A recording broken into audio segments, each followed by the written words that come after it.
नमस्कार दर्शक बंधु आपण को आम चैनल को स्वागत।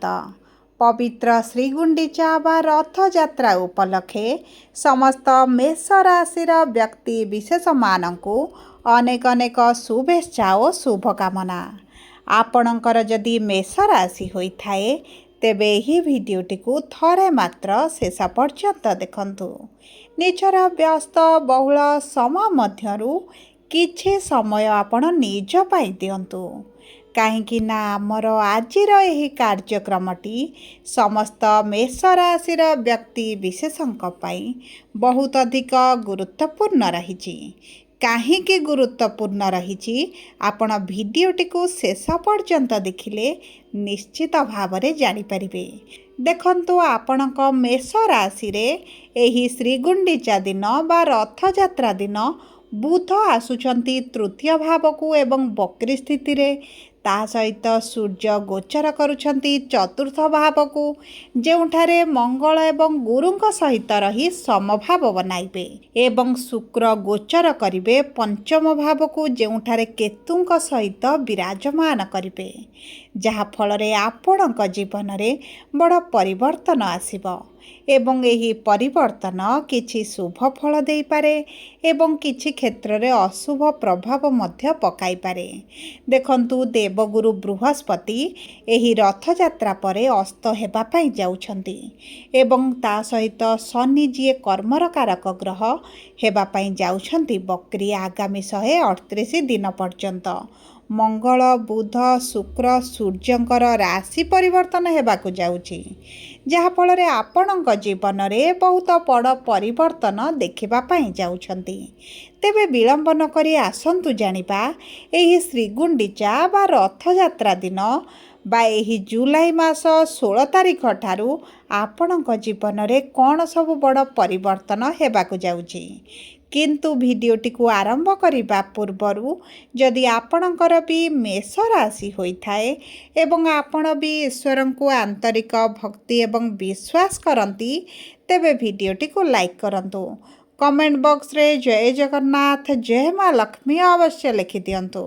ता सहित आम सह जोगाजोग करिबा पई वीडियोर मध्य भागरे एक व्हाट्सएप नंबर टी दिया जाइछि जो नंबर साहाय्य आपण आम सह जोगाजोग करी निजर नूतन कुंडली प्रस्तुत करि परिबे कुंडली विश्लेषण कराई परिबे किंबा आपणकर चाकरी विवाह व्यवसाय प्रेम संपर्क शिक्षा स्वास्थ्य संतान को नहीं किछि समस्या रही ताहार सहजरे एवं स्वल्प मूल्य रे समाधान करि परिबे।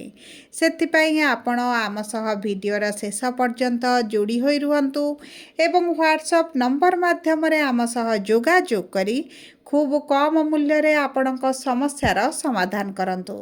एबे आसंतु कार्यक्रमटी को आग को बढ़ाइबा एवं जानिबा केउं केउं बड़ परिवर्तन आपणक जीवन रे आसीबो एही रथयात्रा परठारु बा एही प्रमुख शुभ ग्रह मानकर परिवर्तन रे स्थिति परिवर्तन रे आपणक जीवन रे देखंतु आपणकर शनिकर 7.5 आरंभ हो जाइछि। शनि 7.5 प्रभाव कारणरू आपणकर स्वास्थ्यटी खराब रहुतिला आपण आर्थिक समस्या दे गति करुथिले आपण ऋण आनिथिले किंतु ऋणटी को सुझी पारु नथिले ऋणर भार आपणक उपरे बढ़ी बढ़ी चलीथिला आपणक परिवार मध्यरे खुशीर वातावरण मध्य रही नाही।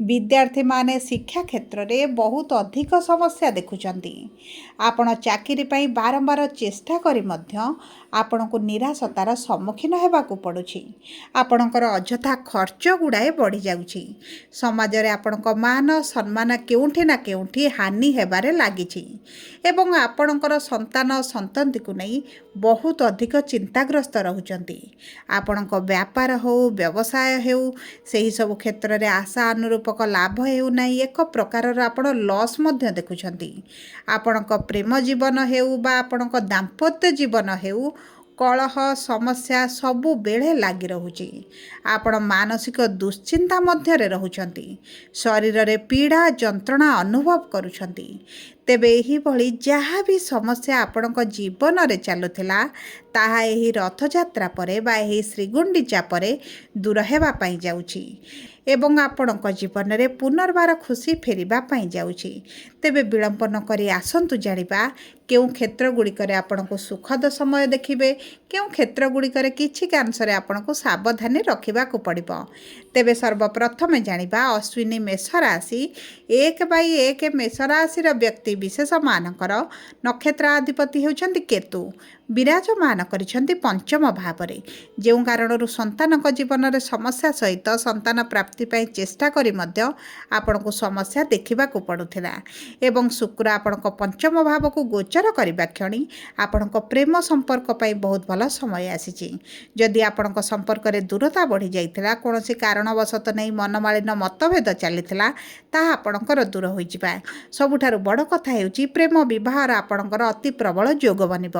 ଆପଣଙ୍କର ସପ୍ତମ ଅଧିପତି ଶୁକ୍ର ହୋଇ ପଞ୍ଚମ ଭାବରେ ବିରାଜମାନ କରୁଛନ୍ତି।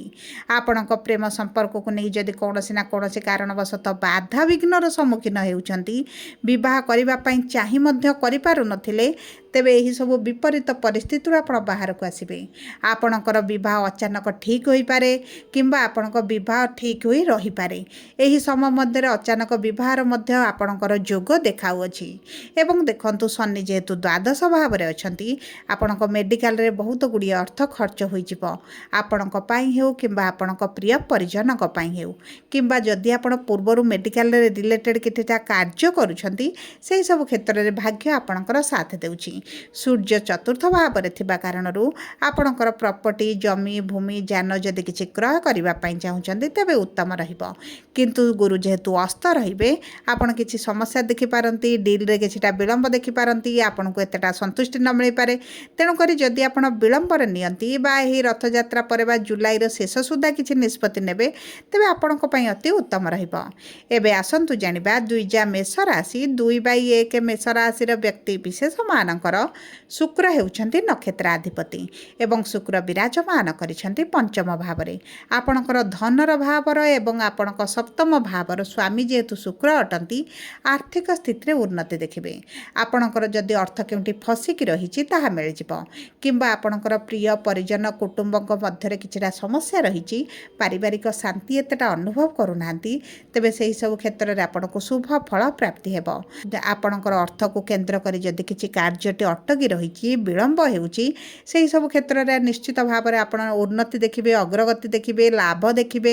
ଏବଂ ଆପଣ ଯଦି କରଜ ଋଣ ପାଇଁ କିଛିଟା ଲୋନ୍ ପାଇଁ ଆପ୍ଲାଏ କରିଛନ୍ତି, ଇନଭେଷ୍ଟର ଖୋଜୁଛନ୍ତି ଏବଂ ଅର୍ଥ କିଛି ଚାହୁଁଛନ୍ତି, ପେଣ୍ଡିଂ ରହୁଛି, ମିଳିପାରୁନି, ସମୟ ଘୁଞ୍ଚି ଚାଲିଛି, ତେବେ ସେହିସବୁ କ୍ଷେତ୍ରରେ ଭାଗ୍ୟ ଆପଣଙ୍କର ବଳବାନ ରହିବ।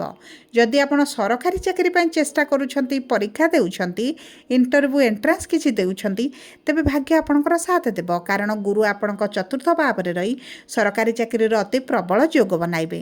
ଆପଣ ଯଦି ପ୍ରାଇଭେଟ୍ ଚାକିରିରେ ଅଛନ୍ତି ଏବଂ କିମ୍ବା ଚାକିରିରେ ପରିବର୍ତ୍ତନ ଚାହୁଁଛନ୍ତି, ସେହିସବୁ କ୍ଷେତ୍ରରେ ମଧ୍ୟ ଭାଗ୍ୟ ସାଥ ଦେଉଛି। ଆପଣଙ୍କ ମାନ ସମ୍ମାନ କର୍ମକ୍ଷେତ୍ରରେ ବୃଦ୍ଧି ଘଟିବ। ଆପଣଙ୍କୁ କୌଣସି ଆୱାର୍ଡ଼ ମିଳିପାରେ, ଆଚିଭମେଣ୍ଟ ମଧ୍ୟ ମିଳିପାରେ। କିଛିଟା ଆଚିଭମେଣ୍ଟ ମଧ୍ୟ ଆପଣଙ୍କୁ ପ୍ରାପ୍ତ ହୋଇପାରେ। ତା ସହିତ ବୁଧ ଯେହେତୁ ଆପଣଙ୍କର ତୃତୀୟ ଭାବରେ ଅଛନ୍ତି ଏବଂ ସ୍ୱରାଶିରେ ଅଛନ୍ତି, ବ୍ୟବସାୟୀମାନଙ୍କ ପାଇଁ ମଧ୍ୟ ଅତି ଉତ୍ତମ ସମୟ ରହିବା ପାଇଁ ଯାଉଛି। ଏବେ ଆସନ୍ତୁ ଜାଣିବା କୃତ୍ତିକା ମେଷ ରାଶି 3/1 ମେଷ ରାଶିର ବ୍ୟକ୍ତି ବିଶେଷମାନଙ୍କର ସୂର୍ଯ୍ୟ ହେଉଛନ୍ତି ନକ୍ଷତ୍ରାଧିପତି ଏବଂ ସୂର୍ଯ୍ୟ ବିରାଜମାନ କରିଛନ୍ତି କେନ୍ଦ୍ରର ଭାବରେ। ସପ୍ତମ ଦୃଷ୍ଟି ପ୍ରଦାନ କରୁଛନ୍ତି ଦଶମ ଭାବକୁ ବା କର୍ମର ଭାବକୁ।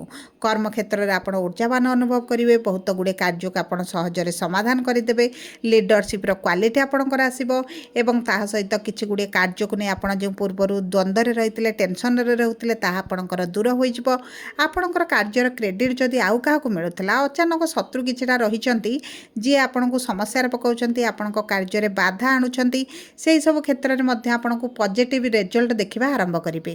ତା ସହିତ ଦେଖନ୍ତୁ, ଶନି ଯେହେତୁ ଦ୍ୱାଦଶ ଭାବରେ ଅଛନ୍ତି, ଆପଣ ଯଦି ବୈଦେଶିକ ମୁଦ୍ରା ରୋଜଗାର କରୁଛନ୍ତି, ମୁଦ୍ରାର ପରିମାଣ କିଛିଟା କମିପାରେ, ରୋଜଗାରରେ କିଛିଟା କମି ଦେଖିପାରନ୍ତି କିମ୍ବା କୌଣସି ନା କୌଣସି କାରଣ ପାଇଁ ଆପଣଙ୍କର ଅର୍ଥଟି ଫସି ଯାଇପାରେ। ଏକାଦଶ ଭାବରେ ରାହୁ ବିରାଜମାନ କରୁଥିବାରୁ ଦୀର୍ଘ ଦିନର କିଛି ଅଭିଳାଷ ଆପଣଙ୍କର ପୂରଣ ହୋଇଯିବ। ଆପଣ ଆପଣ କିଛିଟା ନୂତନ ରୋଜଗାର କରିବାର ମାଧ୍ୟମ ମଧ୍ୟ ପ୍ରାପ୍ତ କରିବେ। ନୂତନ ଭାବରେ କିଛିଟା ଏକ୍ସଟ୍ରା କାମ ମଧ୍ୟ ଆରମ୍ଭ କରିପାରନ୍ତି ଏବଂ ତା ସହିତ ଆପଣଙ୍କର ଆର୍ଥିକ କ୍ଷେତ୍ରରେ ଧୀରେ ଧୀରେ ଆପଣ ମଜବୁତି ଆଣିବେ। ଆପଣଙ୍କର ରୋଗ ପ୍ରତିରୋଧକ ଶକ୍ତିରେ ବୃଦ୍ଧି ଘଟିବ, କାରଣ ଆପଣଙ୍କ ରସ୍ୟାଧିପତି କେନ୍ଦ୍ରସ୍ଥ ହୋଇଛନ୍ତି। ଆପଣଙ୍କ ସ୍ୱାସ୍ଥ୍ୟରେ ପୂର୍ବରୁ ଯେଉଁ ସମସ୍ୟା ରହିଛି ଧୀରେ ଧୀରେ କମିବା ଆରମ୍ଭ ହୋଇଯିବ। ଏବଂ ଦେଖନ୍ତୁ, ଆପଣଙ୍କ ଅଷ୍ଟମ ଭାବର ସ୍ୱାମୀ ଯେହେତୁ ମଙ୍ଗଳ ଅଟନ୍ତି, କିଛିଟା ଅଚାନକ ଧନ ଲାଭ ହୋଇପାରେ। କିଛିଟା ଡିସ୍ପ୍ୟୁଟ୍ ଭିତରେ ଯଦି ଫସିକି ରହିଥିଲେ ସେଥିରୁ ଆପଣ ବାହାରକୁ ଆସିପାରନ୍ତି। ଯେଉଁ ବ୍ୟକ୍ତିମାନଙ୍କର ବିବାହରେ ବିଳମ୍ବ ହେଉଥିଲା, ସମସ୍ୟା ହେଉଥିଲା, ସେହି ସବୁ କ୍ଷେତ୍ରରେ ଭାଗ୍ୟ ସାଥ ଦେବ। ଆପଣଙ୍କ ବିବାହ ହେବାର ଅତି ପ୍ରବଳ ଯୋଗ ବନୁଛି। ଦେଖନ୍ତୁ, ସନ୍ତାନ ପ୍ରାପ୍ତିରେ ଯେଉଁ ସବୁ ସମସ୍ୟା ଦେଖୁଥିଲେ, ଆପଣଙ୍କର ସେହି ସମସ୍ୟା ଗୁଡ଼ିକ ଦୂର ହୋଇଯିବ। ଆପଣଙ୍କ ସନ୍ତାନଙ୍କ ଭାଗ୍ୟ ମଧ୍ୟ ତାଙ୍କ ସାଥ ଦେବା ଆରମ୍ଭ କରିବ। ଏବେ ଆସନ୍ତୁ ଜାଣିବା କ'ଣ ରହିଛି ସହଜ ପ୍ରତିକାର। ଦେଖନ୍ତୁ, ଆପଣ ପ୍ରତ୍ୟେକ ଦିନ ସୂର୍ଯ୍ୟଙ୍କୁ ପ୍ରାତଃ ସମୟରେ ଜଳ ଅର୍ପଣ କରନ୍ତୁ। ହନୁମାନ ଚାଳିଶା ପ୍ରତ୍ୟେକ ଦିନ ପଢ଼ନ୍ତୁ। ଓଁ ନମ ଶିବାୟ ମନ୍ତ୍ରଟି ପ୍ରାତଃ ସମୟରେ 21 ଥର ବା 108 ଥର ପାଠ କରନ୍ତୁ। ମହାଦେବଙ୍କର ଉପାସନା କରନ୍ତୁ। ମହାଦେବଙ୍କର ପୂଜାର୍ଚ୍ଚନା କରନ୍ତୁ। ପ୍ରତ୍ୟେକ ସୋମବାର ଦିନ ମହାଦେବଙ୍କ ମନ୍ଦିରରେ ଗଙ୍ଗା ଜଳ ସହିତ ବେଲପତ୍ର ଅର୍ପଣ କରନ୍ତୁ ଏବଂ ଛୋଟ କନ୍ୟାମାନଙ୍କୁ କିଛି ନା କିଛି ତାଙ୍କ ପ୍ରିୟ ଜିନିଷ ଦାନ କରନ୍ତୁ। ପଶୁପକ୍ଷୀମାନଙ୍କୁ କିଛିଟା ଭୋଜନ କରାନ୍ତୁ। କିଛି ଖାଦ୍ୟ ଦିଅନ୍ତୁ, ଆପଣଙ୍କ ପାଇଁ ଅତ୍ୟନ୍ତ ଶୁଭଦାୟକ ରହିବ। ଧନ୍ୟବାଦ।